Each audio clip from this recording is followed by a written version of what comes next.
COVID. The quarantine does not tell me about my future. Jesus tells me about the quarantine and helps me look into the future. I know whom I believe. And the narrative is so overt in our culture. Hold on to hope. Hold on to hope, they say. My brothers and sisters, I've tried to hold on to hope. I've spent years holding on to hope. And I'm going to tell you what hope does. It's deferred. It's delayed. It disappoints. It leaves me disenfranchised. I need something greater than hope. I need something greater than a dream. I need a man. I need a person. That's why Paul says I can endure the what? Because I know whom I'm connected to.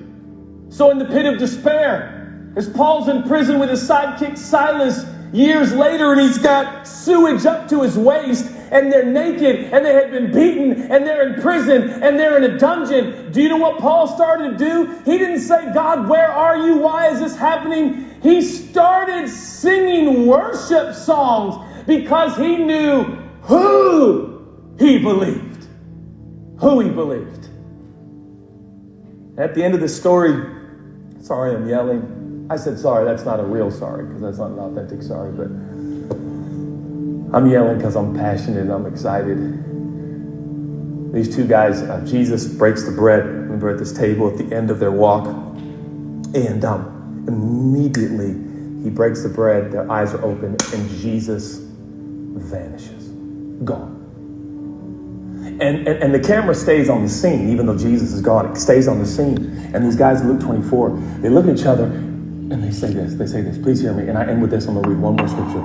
He says, didn't our hearts burn within us?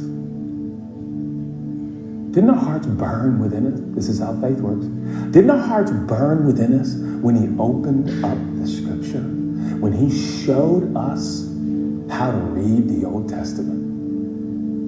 And we're led to believe that both men agreed. It was a burning sensation on the inside.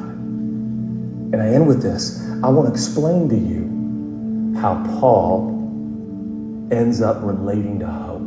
Listen to this. Ain't nothing wrong with hope. Please hear me. I'm not against hope. Hope's fine. Hope's true. Faith is more true. It says in Romans 5, listen to these words, if you will. I'm ending.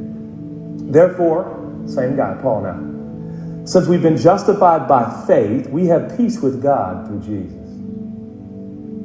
Through him, we've also obtained access by divine persuasion or faith into his grace in which we stand. And we rejoice in the hope of the glory. We rejoice in the hope. We rejoice in the hope. We rejoice in the hope of the glory of God. Not only that, but we rejoice in our sufferings. We rejoice